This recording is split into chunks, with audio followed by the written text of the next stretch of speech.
శ్రీ పుణ్యలింగేశ్వర స్వామి క్షేత్రమునకు రండి, అభాగ్య జీవుల కళ్ళల్లో వెలుగులు నింపండి.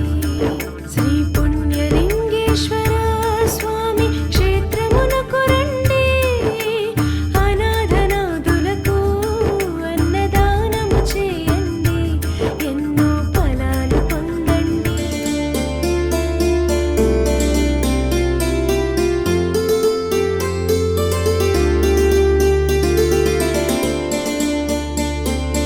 నా పేరు రవి.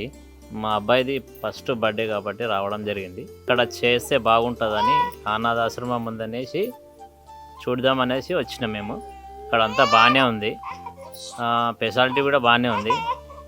మత్తి స్థితి లేని వాళ్ళు కూడా చాలా మంచిగా చూసుకుంటారు కాబట్టి అమ్మా నాన్న ఆశ్రమం బాగుందని, ఇంకా మంచిగా జరగాలని కోరుకుంటున్నాను. మా మామ ఇక్కడ అందరికి అన్నదానం పెట్టింది, రోడ్ల పైన తిరిగేటోళ్ళు బాగుంది. వాళ్ళని చూస్తేనే ఏడుపు వచ్చింది. కానీ వాళ్ళు ఎంత ఇబ్బంది పడుతురు, వీళ్ళంతా నీట్ పెట్టిరు, నీట్గానే చేస్తారు, మంచిగానే ఉందని.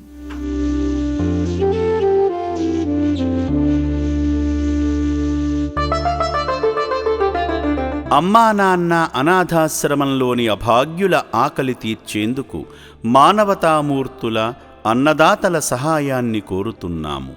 ఈ రక్షణాలయంలో జీవిస్తున్న నిర్భాగ్యులకు 3 పూటలా అన్నదానం చేసేందుకు నిత్యావసర వంట సామగ్రి నిల్వలు సరిపోక ఇబ్బంది అవుతోంది.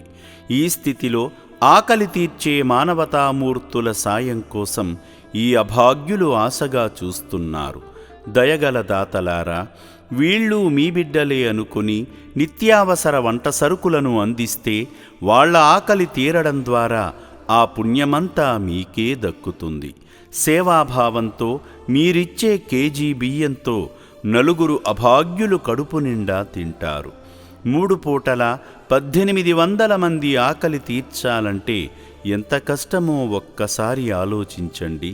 దయచేసి బియ్యము, పప్పు, నూనె, కూరగాయలు ఇలా ఏదైనా సాయమందించి శ్రీ పుణ్యలింగేశ్వరుని అనుగ్రహానికి పాత్రులు కండి.